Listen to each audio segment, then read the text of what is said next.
After studying this module, you shall be able to know about conflicts, understand negotiation, its types and strategies for conflict resolution, and identify the various strategies for peacemaking.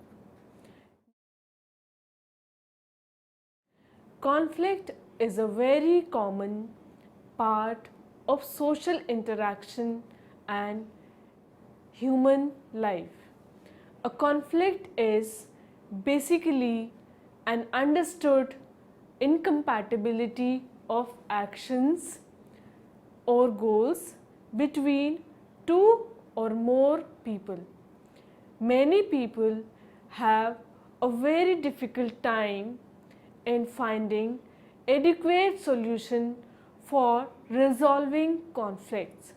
To develop a solution, it is very helpful to understand how to go about finding the solution first. No conflict is merely two-sided. Real conflicts are always multilateral. We need to recognize the limitations of two-sided procedures such as the courtroom. Voting is an inferior means of conflict management because it produces two-sidedness. People argue differently toward a conclusion than toward an action. Therefore, a consensus is required for committed actions. Thomas stated that conflict occurs when one individual or group perceives that another individual or group has caused or will cause harm. The types of conflicts vary and, for instance, can include individuals or groups in an athletic contest or nations in a war. Conflict can be caused by a variety of factors. One of the most common causes is competition for limited resources. For people who live or work together, space is often a source of conflict. Who gets the larger office or room? How is furniture arranged? How income is spent can be the source of marital conflict. Indeed, wars between nations are often due to territorial conflict or competition for limited resources. Poor communication can be a factor in marital conflict. Group unrest, employees' discontent, or even international hostilities. In fact, Barron and colleagues reported that ineffective communication is the greatest contribution to conflict in work situation. Social psychologists and those working in the field of peace psychology are interested in reducing destructive conflict. A number of conflict management techniques have been identified by researchers because poor communication is often a cause of conflict. Improving communication between sides can help resolve differences as shown earlier in the prisoner's dilemma game. Sometimes a third party mediator such as a marriage counselor, a courtroom judge, or the United Nations is needed. Labor negotiation may involve an outside arbitrator. Conflict is sometimes reduced when the opposing sides work together or some common goal that is called a superordinate goal. Negotiation types and strategies.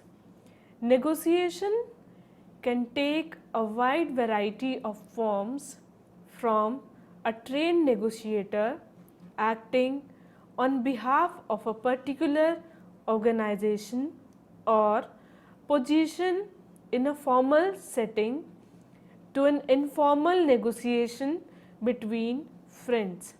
Negotiation can be contrasted with mediation, where a neutral third party listens to each side's arguments and attempts to help craft an agreement between the parties. It can also be compared with arbitration, which resembles a legal proceeding. In arbitration, both sides make an argument as to the merits of their case, and the arbitrator decides the outcome. This negotiation is also sometimes called positional or hard bargaining negotiation. When faced with a conflict of interest, a common form of conflict resolution is negotiation. The term negotiation can be identified in different ways. As Daniel Druckmann puts it, negotiation is a method of handling conflict, a puzzle to be resolved, or a bargaining game involving an exchange of concessions. Negotiation is a process by which persons who have shared an opposed interest want to come to an agreement and try to work out a settlement. With respect to organizations, in case of conflicts inside an organization, negotiation can strengthen the structural links that exist between people and departments, and in cases of negotiation between organizations, each side may discover that the other has useful strengths or resources and that both can benefit from an exchange or partnership. Thus, negotiation is a process of communication aimed at achieving specific goals where parties in conflict work together for an outcome and meet their interest better than their best alternative. Negotiation uses the concept of communication, goals, interest, and best alternative. Now, the types of negotiation. Broadly, there are two types of negotiation: distributive and integrative negotiation. In distributive negotiation, the goal is to make an agreement more favorable to oneself than to others, and in integrative negotiation, the goal is to make an agreement that benefits everyone involved.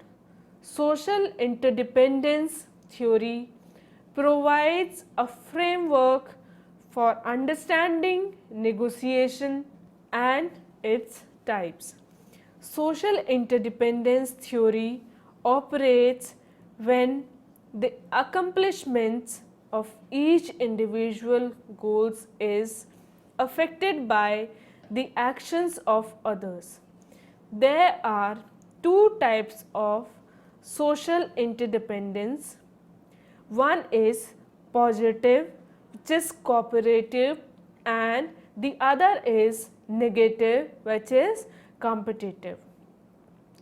Positive interdependence exists when individuals perceive that they can reach their goals only and only if other individuals also reach their goals, and therefore promotes each other's effort to reach the goals.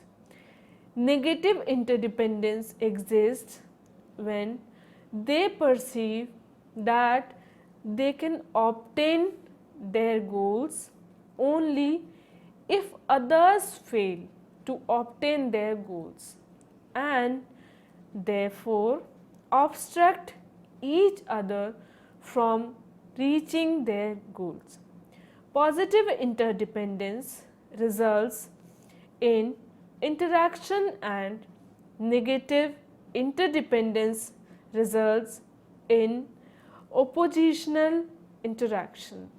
Both distributive and integrative negotiation may be viewed as processes of social interdependence. In terms of processes, the basic premise of social interdependence theory is that positive interdependence will result in interaction, which in turn results in cooperation. Negative interdependence, on the other hand, will result in oppositional interaction, which in turn results in competition. Now, the distributive negotiation. Distributive negotiation may be seen as a competitive situation in which individuals seek to win by reaching an agreement that is favorable to them and unfavorable to the other. Distributive negotiation is often referred to as zero-sum negotiation. The assumption is that the issue is a zero-sum conflict in which individuals' goals are negatively correlated. Gains for one person translate into equal losses for the other. The objective of distributive negotiations is the maximization of unilateral gains, and each person tries to maximize self gain and obtain the largest possible share of a fixed pie. Negotiators interact with each other as though they have no past history or future relationship. Distributive negotiation is often used in situations where there is a single fixed issue to be negotiated and where the greatest concern is getting the best possible value. A key difference between the two types of negotiation is how information is handled in distributive negotiation. In distributive negotiation, the goal is to withhold as much information as possible.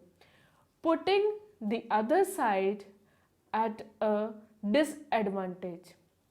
It is also important to try to find out as much information as you can about the other side to create a greater advantage for yourself. Now we will discuss integrative negotiation. Integrative negotiations may be seen as a cooperative situation in which individuals seek an agreement that benefits everyone involved. The assumptions are that it leads to joint gain and individuals' goals are positively correlated. Gains for one person translate into equal gains for the other.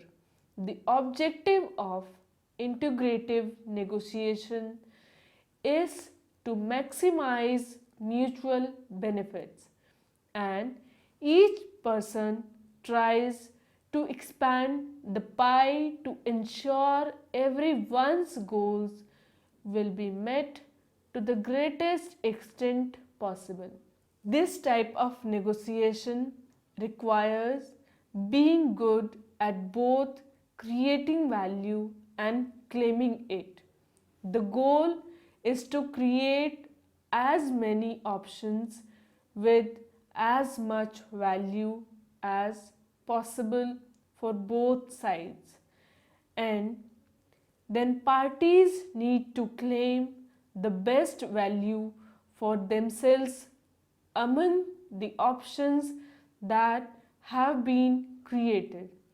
This can result in both sides getting exactly what they want, but in most cases, it requires that each side compromise slightly to get what it values the most.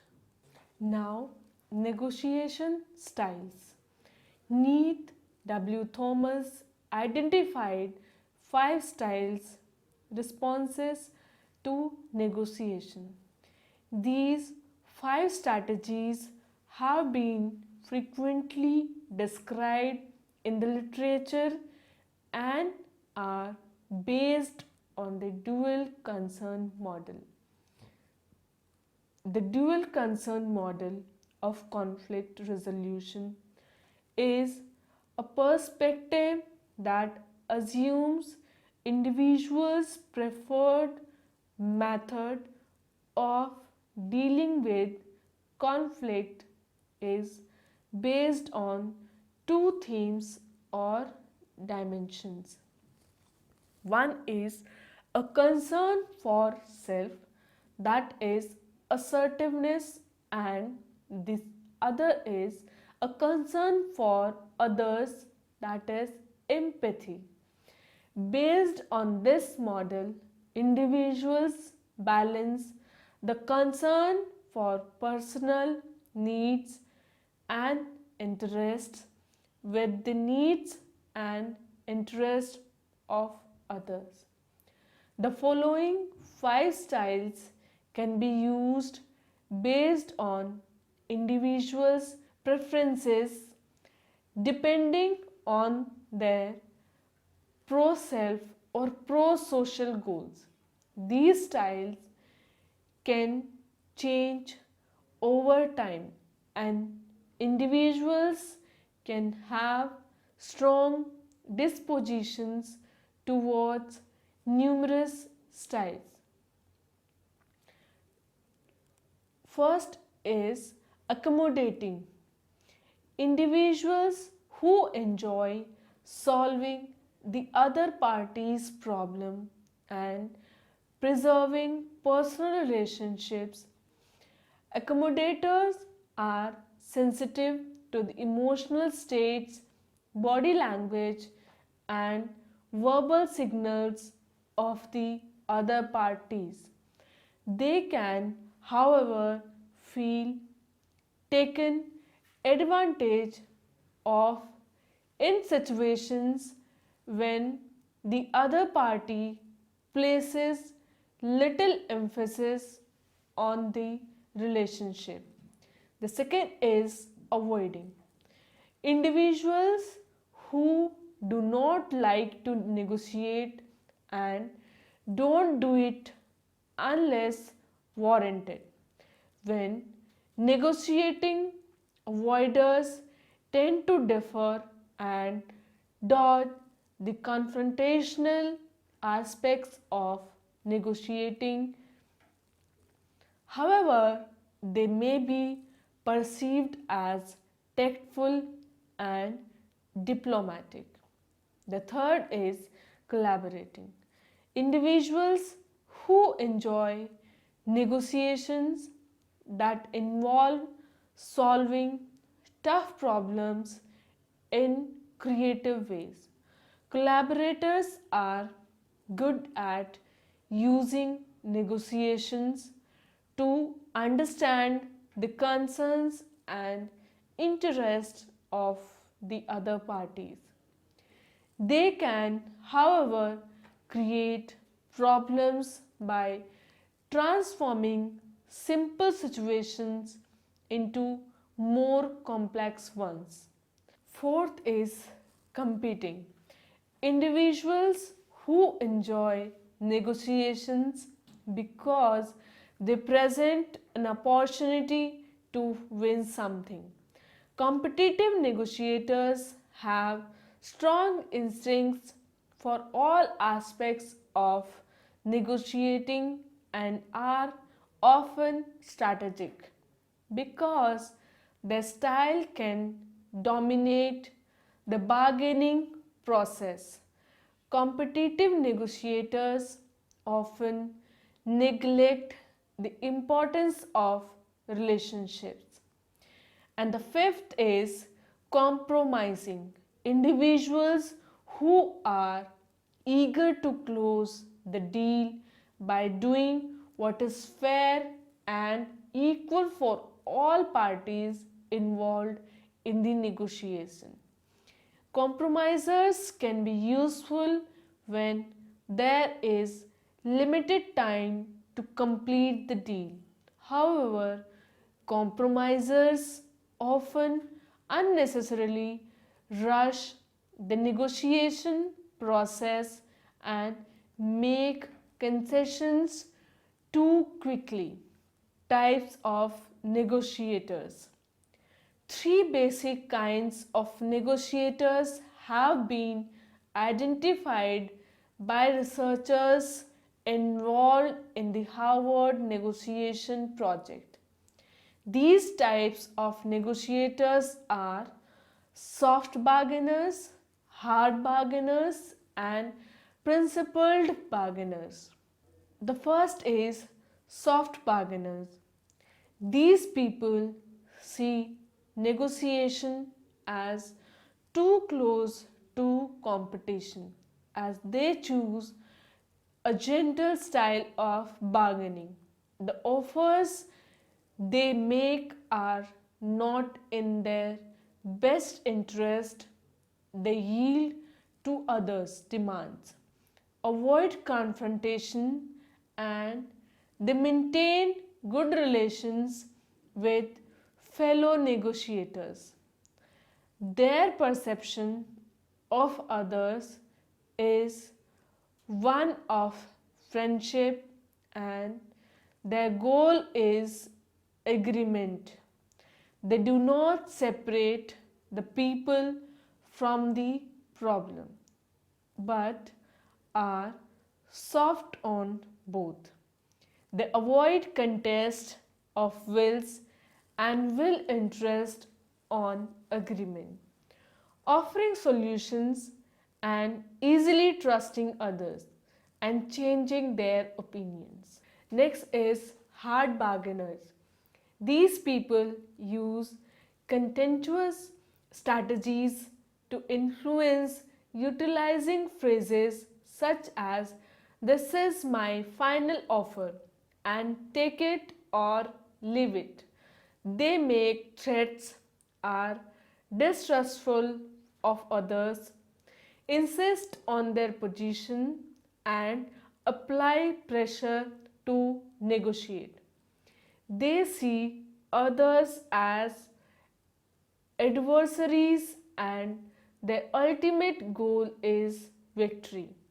Additionally, they will search for one single answer and insist you agree on it. They do not separate the people from the problem as with soft bargainers, but they are hard on both the people involved and the problem. Next is principled. Individuals who bargain this way seek integrative solutions and do so by sidestepping commitment to specific positions. They focus on the problem rather than the intentions, motives, and needs of the people involved. They separate the people from the problem, explore interests, avoid bottom lines, and reach results based on standards which are independent of personal will. They base their choices on objective criteria rather than power, pressure, self interest, or an arbitrary decisional procedure. These criteria may be drawn from moral standards, principles of fairness, professional standards, tradition, and so on. Researchers from the Harvard Negotiation Project recommend that negotiators explore a number of alternatives to the problems they are facing in order to come to the best overall solution, but this is often not the case, as when you may be dealing with an individual utilizing soft or hard bargaining tactics. Now, the next topic is peacemaking. The term peacemaking is used in several different ways. Peacemaking, like other conflict resolution instruments, is hard to define and may be intended by different users to mean different things. Peacemaking is used to cover a wide range of missions and often include peace building and peacekeeping. The main function of peacekeeping is to facilitate the transition from a state of conflict to a state of peace.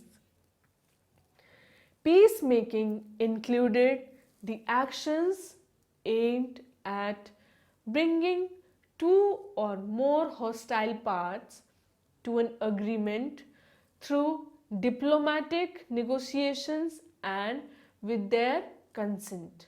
Now, the peace building. In contrast with peacekeeping, post conflict peace building is a new concept of which the UN first took note in 1992. There are two basic types of peace building. First is, it aims either to reinforce preventing diplomacy, remedying the root causes of conflicts such as environmental degradation, underdevelopment, and threats to the human security and individuals, or by institutionalizing peace after a conflict. Peace building is longer term more systematic process, also designed to prevent violence from reigniting by mending relationships and remedying the underlying causes of violence and conflict in the first place. Peacemaking and peacekeeping both involve processes designed to stop violence and prevent it from restarting. Peacemaking is the creative process of engaging with others to make positive and lasting change. Peacemaking requires courage, compassion, and collaboration to create justice where it did not exist before. It also means taking a stand and being committed to creating change, no matter what challenges come up.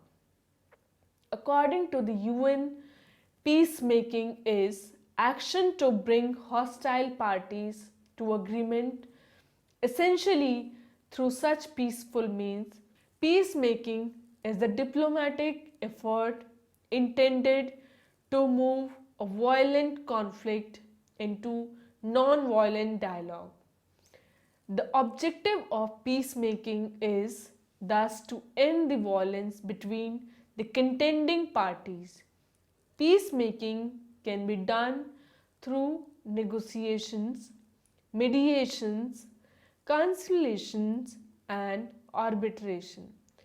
Peacemaking is sometimes used to refer to a stage of conflict which occurs during a crisis or a prolonged conflict after diplomatic intervention has failed and before peacekeeping forces have had a chance to intervene. The term is sometimes used to mean simply making peace, understood simply as an outside intervention in a violent conflict. Peacemaking should imply a few obvious things. First, outside interveners are unlikely to want to sacrifice their own troops in order to make peace. This implies that the most peacemaking effort and energy should initially be devoted to negotiation, mediation, arbitration, and the like. The next topic is conflict resolution and peacemaking. According to Myers, whenever two or more people, groups, or nations interact, their perceived needs and goals may conflict. Social dilemmas arise when one side fails to empathize with the other's perspective and falsely attributes reasons to the other's behavior. Opposition can be fueled by competition, perceived injustice, and misperceptions and misinterpretations of the other's behavior.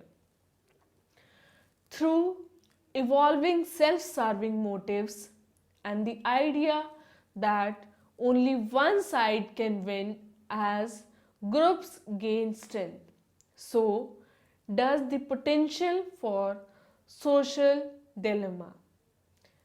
Enabling communication, relieving mistrust, creating rewards for cooperation, and instilling a sense of moral obligation and altruism contribute to conflict resolution and peacemaking. According to Myers, conflicts occur when there is disagreement on the equality of justice, contributions, and the division of beneficial outcomes. Contact increases deeper relations between those who are in disagreement, and equal status contacts tend to be intellectually growth promoting and fosters greater acceptance of difference. Next is cooperation. Although perhaps too simplistic in its fundamental form, cooperation is especially beneficial when opposing groups work together to avert a common threat or to achieve a goal that will benefit both sides. Cooperative contact, even for opposing governmental groups, has been shown to promote positive regard for oppositional forces. As claimed by Myers, protecting and preserving common interest, building cohesiveness. Next is communication. Because of the difficulty communication poses for conflicting parties, mediation with the help of a third party can promote fair communication. Mediators can offer a valuable perspective, often difficult for oppositional forces when they are entrenched in self-serving agendas that incorporate the exclusive concept of one side winning and the other losing. Increasing awareness will advance understanding and replace mistrust with renewed faith and confidence. If the mediator can persuade the conflicting parties to re-evaluate their perspective of the situation, the attainment of goals through conceding less important agendas helps both sides reach an end that might otherwise be unattainable. Next is conciliation. When two parties are continually strained with limited to no communication, both parties may be persuaded by a remarkably ordinary, slightly appeasing gestures. As tension gives slightly, such pause is usually sufficient to convince parties to de-escalate to a point where contact, cooperation and communication may be possible. Conciliatory strategies such as the graduated and reciprocated initiatives in tension reduction can work toward alleviating or reducing international tensions enough so that true mediation and communication can begin.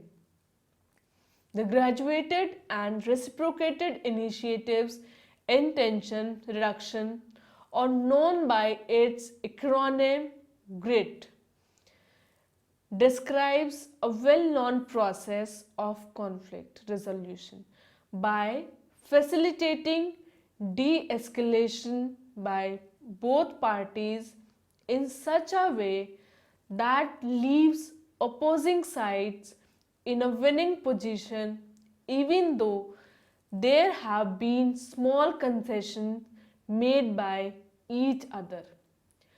As apparently inherent to the human species, conflict is common among individuals, cultures and nations.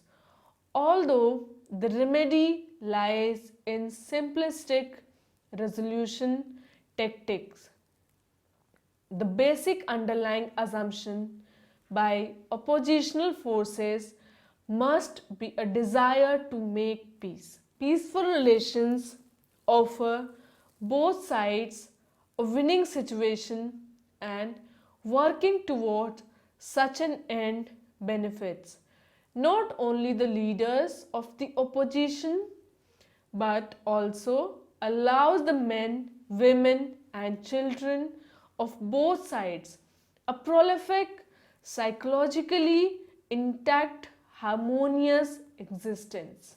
Now, let us summarize what we have discussed.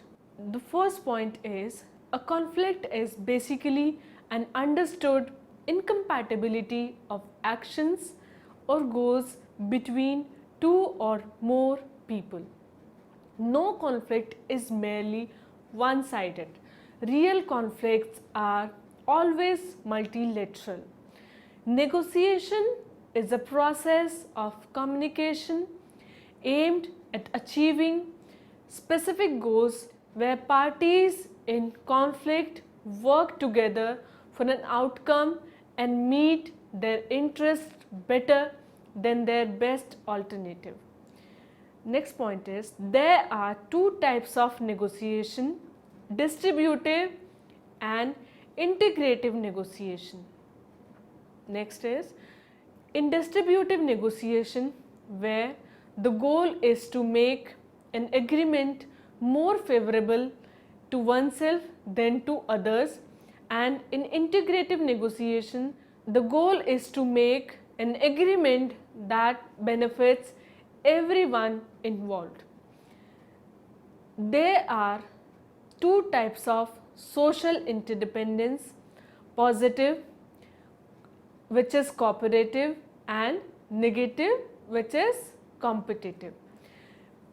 Next point is peacemaking is used to cover a wide range of missions and often include peace building and peacekeeping.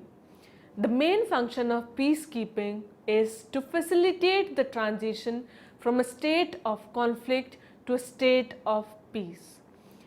In contrast with peacekeeping, post-conflict peace building is a new concept of which the UN first took note in 1992. There are two types of peace building. One is it aims either to reinforce preventive diplomacy, or the other is by institutionalizing peace after a conflict. Peacemaking can be done through negotiation, mediation, conciliation, and arbitration.